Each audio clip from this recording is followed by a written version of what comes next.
नमस्कार, स्वागत है आप सभी का। आपके साथ मैं हूं पुनीत। खबरों की शुरुआत करेंगे और एक बड़ी खबर गुना से आपको दे दें। दर्दनाक हादसा यहां पर पेश आया है। ये खबर आपको दे रहे हैं, सड़क हादसा हुआ और इसमें 8 लोगों की जान चली गई। इसके अलावा 55 मजदूर गंभीर रूप से जख्मी भी हुए हैं। ये लोग महाराष्ट्र से उत्तर प्रदेश जा रहे थे। ये मजदूरों का परिवार जा रहा था। कंटेनर और यात्री बस में टक्कर हो गई। केंट थाना इलाके की ये घटना बताई जा रही है। आपको बता दें, कंटेनर में कई मजदूर परिवार सवार थे और ये टक्कर हुई। इस घटना के बाद घटनास्थल से कंटेनर का ड्राइवर भाग निकला। कोरोना संकट में ये लोग घर वापसी कर रहे थे और मजबूरी ऐसी कि कहीं कोई साधन नहीं मिल रहा। कंटेनर में ही अपनी जान को जोखिम में डालकर ये सफर तय कर रहे थे। अपने मंजिल की तरफ जा रहे थे, लेकिन पता नहीं था कि रास्ते में इतनी बड़ी भीषण दुर्घटना पेश आएगी और यहाँ पर भी यही हुआ। विकास, हमारे सहयोगी विकास दीक्षित फोन लाइन पर जुड़े हुए हैं, उनसे बात करते हैं। विकास, बेहद दर्दनाक ये हादसा, 8 लोगों की मौत हो गई। कंटेनर में सवार होकर जा रहे थे ये लोग, कोई साधन नहीं मिला था।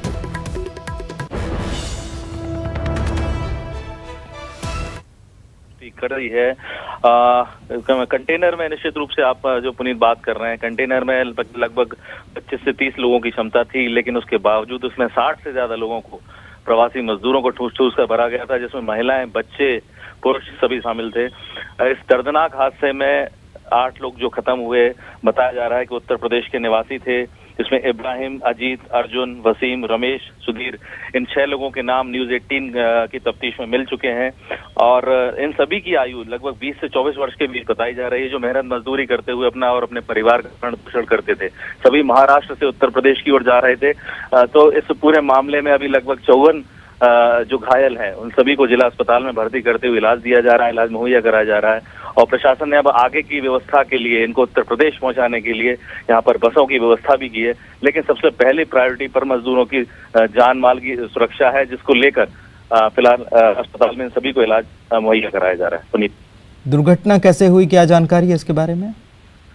पूरी लगभग 2 से 3 बजे के बीच की देर रात की घटना थी, जब एक यात्री बस जो ग्वालियर से अहमदाबाद के लिए जा रही थी, मजदूरों को लेने के लिए बस जा रही थी, तभी रात में बस और ट्रक के बीच में सीधी भिड़ंत हुई, भीषण हादसा हुआ, जिसमें बस चालक की गलती, समझ आऊंगा ट्रक चालक की गलती इसमें बताई जा रही है, जिसके बाद ट्रक चालक फरार हो गया।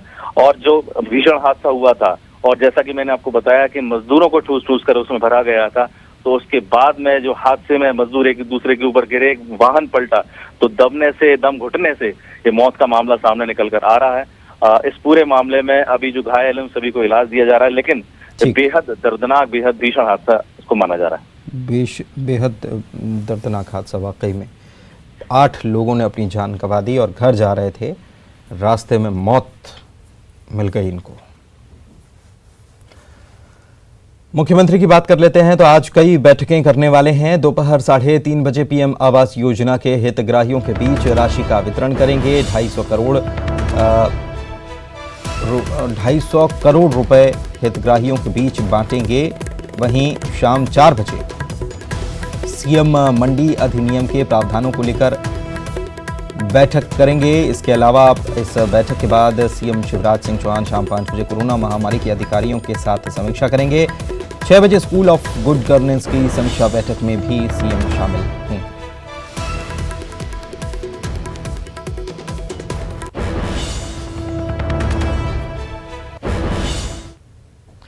और पूर्व की कमलनाथ सरकार के कामकाज की समीक्षा की जाएगी। शिवराज सरकार ये समीक्षा करेगी। भोपाल से बड़ी खबर आपको बता रहे हैं। आखिरी 6 महीनों का कामकाज जो रहा, इसकी समीक्षा के लिए सरकार ने दरअसल मंत्री समूह का गठन भी कर दिया है। आज मंत्री समूह की पहली बैठक 11 बजे रखी गई है। ग्रुप ऑफ मिनिस्टर्स की समिति बनी है, जिसमें नरोत्तम मिश्रा, तुलसीराम सिलावट और कमल पटेल को शामिल किया गया है।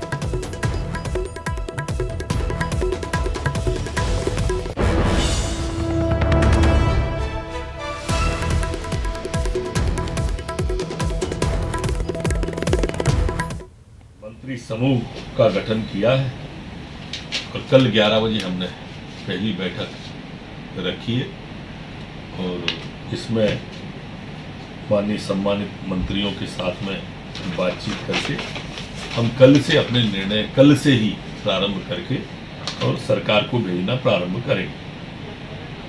और कुछ क्या काम करेगा सर ये मंत्री समूह? एक तो राजस्व से होने वाली आय के संबंध में ये मंत्री समूह उससे बढ़ाने के लिए, प्राप्ति के लिए कहाँ व्यवधान आ गए, कहाँ है, और एक दूसरा विषय जो मैंने आपको बताया।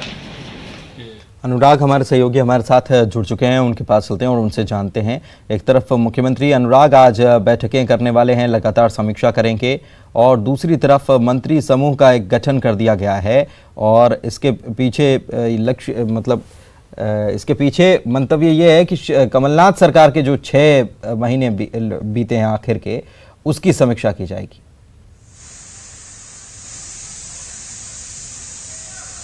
बिल्कुल, देखिए राज्य सरकार ने मंत्रिमंडल समूह का गठन किया है, जिसमें मंत्री नरोत्तम मिश्रा, कमल पटेल और तुलसीराम सिलावट को शामिल किया गया है। और ये समूह आज बैठक भी करने वाला है, और इस बैठक में उन 6 महीनों के कामों की जांच होगी जो कमलनाथ सरकार के आखिरी समय का कार्यकाल रहा था। राज्य सरकार को इस बात का अंदेशा है कि आखिरी के 6 महीनों में जो फैसले लिए गए उसमें कहीं ना कहीं घोटाला, भ्रष्टाचार और गड़बड़ियां हुई, और इन्हीं पूरे मामलों को लेकर जो ग्रुप ऑफ मिनिस्टर है वो पूरे मामले की जांच करेगा। और जहां पर गड़बड़ी निकल कर आएगी, जहां पर तथ्य इस बात को मिलेंगे कि वाकई में गड़बड़ी हुई है, तो ऐसे मामलों को लेकर FIR दर्ज कराने का काम किया जाएगा। आगामी उपचुनाव से पहले कांग्रेस को घेरने की ये बीजेपी की रणनीति, और इसी के तहत ग्रुप ऑफ मिनिस्टर का गठन किया है। इसके अलावा आज की यदि बात करें तो मुख्यमंत्री शिवराज सिंह चौहान आज कई अहम बैठकें करने वाले। कोरोना महामारी को लेकर शाम को 5 बजे उनकी बैठक होगी, जो कि रूटीन बैठक है। इस बैठक में उन तमाम मुद्दों को लेकर चर्चा की जाएगी जो 17 मई के बाद प्रदेश के हालात को लेकर होना है, क्योंकि इसको लेकर राज्य सरकार केंद्र को रिपोर्ट भेजने वाली है कि किस तरीके से 18 मई के बाद प्रदेश में लॉकडाउन को लेकर किस तरीके का माहौल होगा। इसको लेकर केंद्र को रिपोर्ट भेजने वाली है, तो उसी को लेकर आज इस बात को लेकर चर्चा की जाएगी कि बहुत बहुत शुक्रिया अनुराग आपका इस तमाम जानकारी के लिए। तो मुख्यमंत्री भी समीक्षा बैठक करने वाले हैं। ग्वालियर से बड़ी खबर अपने दर्शकों को दे देते हैं। निजी अस्पताल की लापरवाही सामने आई है। बुजुर्ग मरीज को बगैर जांच के लखनऊ रेफर कर दिया गया। जांच के बाद कोरोना पॉजिटिव ये बुजुर्ग महिला निकली है। महिला के संपर्क में कुल 80 लोग आए थे। तो ये बहुत बड़ी लापरवाही यहाँ देखने को मिली, और ये निजी अस्पताल की लापरवाही ग्वालियर में देखने को मिली है कि एक बुजुर्ग महिला जिसे बिना जांच के लखनऊ रेफर कर दिया गया, उसकी जब जांच हुई तो कोरोना पॉजिटिव ये महिला निकली है, और इस महिला के संपर्क में कुल 80 लोग आए थे। अब ऐसे में संक्रमण का कितना खतरा बढ़ गया है इसको समझा जा सकता है। तो बहुत बड़ी लापरवाही यहाँ पर निजी अस्पताल की देखने को मिली। बुजुर्ग महिला को बगैर जांच के, बगैर उसकी कोरोना जांच किए उसे रेफर कर दिया गया, वो भी लखनऊ के लिए। सुशील हमारे सहयोगी हमारे साथ फोन लाइन पे जुड़े हुए हैं, उनसे बात करते हैं। सुशील, बहुत बड़ी लापरवाही है और कोरोना पॉजिटिव महिला निकली, 80 लोग इसके संपर्क में आए थे, बहुत संक्रमण फैलने का खतरा बढ़ गया। बिल्कुल, देखिए कहीं ना कहीं बेहद गंभीर लापरवाही है। राजस्थान के धौलपुर इलाके से ये ग्वालियर के परिवार अस्पताल में इलाज के लिए आई थी, और यहाँ पर 80 साल की इस बुजुर्ग महिला को इलाज के बाद जब तबीयत खराब हुई तो उसे लखनऊ के लिए रेफर कर दिया परिवार को कहने पर। लेकिन उस दौरान इन्होंने इसका सैंपल नहीं लिया, कोरोना टेस्ट नहीं कराया। यही वजह है कि जब इस महिला को रेफर करके लखनऊ पहुंचाया गया, वहाँ लखनऊ में जब अस्पताल में इनका टेस्ट किया गया तो वो कोरोना रिपोर्ट पॉजिटिव निकली है इनकी। और यही वजह है कि अब ग्वालियर का जो अस्पताल है, उस अस्पताल के कर्मचारियों के साथ ही इस महिला के जो परिजन है राजस्थान के, ये कुल मिलाकर 80 लोग हैं। इन सभी 80 लोगों का अब स्वास्थ्य परीक्षण किया जाएगा जिनके संपर्क में ये महिला आई थी। लेकिन कहीं ना कहीं ये निजी अस्पताल की एक बड़ी लापरवाही है। अगर समय रहते यहाँ इसका परीक्षण करा लिया जाता तो आसपास के लोगों के संक्रमण का खतरा भी कम रहता। और लखनऊ चूंकि गई तो वहाँ भी जिन लोगों के संपर्क में आई, तो लखनऊ में भी अब जिन लोगों के संपर्क में या डॉक्टरों की या नर्सों के संपर्क में रही होगी, उनका भी स्वास्थ्य परीक्षण अब किया जाएगा। बिल्कुल, लापरवाही कितनी भारी पड़ गई। बहुत बहुत शुक्रिया आपका इस जानकारी के लिए सुशील। इधर इंदौर में कोरोना के मामलों की अगर बात कर ली जाए तो एक बार फिर से बड़ा आंकड़ा सामने आया है। इंदौर में 131 नए केस इंदौर जिले में पॉजिटिव आए हैं, और इसी के साथ ये संख्या बढ़कर 2238 हो चुकी है। अब तक 96 लोगों की कोरोना की वजह से इंदौर में मौत हो चुकी है। अब तक 1046 मरीज स्वस्थ भी हो चुके हैं। लेकिन एक बार फिर से एक बड़ा आंकड़ा सामने आया, 131 लोग कोरोना पॉजिटिव सामने आए।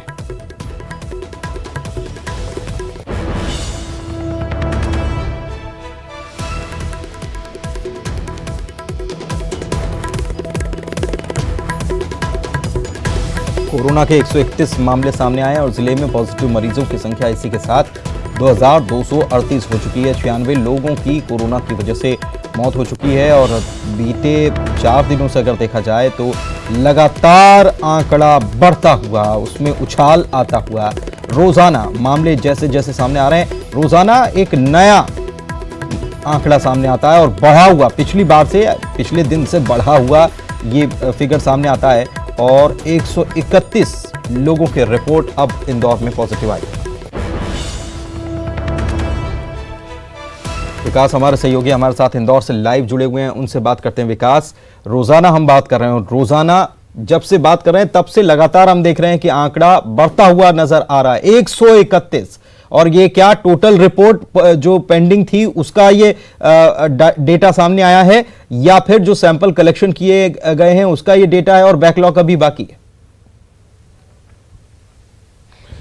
बिल्कुल पुनीत, आपको बता दूं कि 131 कल राज्य मेडिकल बुलेटिन जारी हुआ, उसमें नए कोरोना पॉजिटिव पाए गए हैं। हालांकि इसके बाद ये जो आंकड़ा है वो 2238 हो जाता है। हालांकि ये बेहद चिंताजनक बना हुआ है, चूंकि मैंने इससे पूर्व में भी कल एक या 2 दिन पूर्व में भी कहा आपसे ही चर्चा के दौरान कि आने वाले समय में एक बार फिर कोरोना बम फूटेगा, लिहाजा बड़ी संख्या में कोरोना पॉजिटिव मरीज इंदौर शहर से मिलेंगे। वही हुआ, अनुमानित 131 कोरोना पॉजिटिव के मरीज आज मिले, जहां हालांकि जो स्वस्थ होकर जो अब तक घर आ चुके हैं उसका भी आंकड़ा 1000 पार हो चुका है। लेकिन लगातार कोरोना पॉजिटिव मरीजों के बढ़ने की संख्या जो है वो कहीं ना कहीं चिंताजनक प्रशासन के लिए होनी चाहिए और उन्हें एक नया एक्शन फार्मूला तैयार करना चाहिए। आखिर किस रणनीति के तहत उन्हें शहरवासियों को कोरोना पॉजिटिव से बचाना है, चूंकि बेहद मामूली सी चीजों को लेकर के शहरवासी जो है उसमें कुछ लोग ऐसे हैं जो सड़कों पर आ जाते हैं, अपने काम के लिए बाहर सड़कों पर आ जाते हैं। हालांकि उसे एक त्याग और तपस्या के रूप में लेना चाहिए, लेकिन ऐसा नहीं हो रहा है। तो ऐसे में या तो पुलिस से के साथ समन्वय, पुलिस प्रशासन का ऐसा होना चाहिए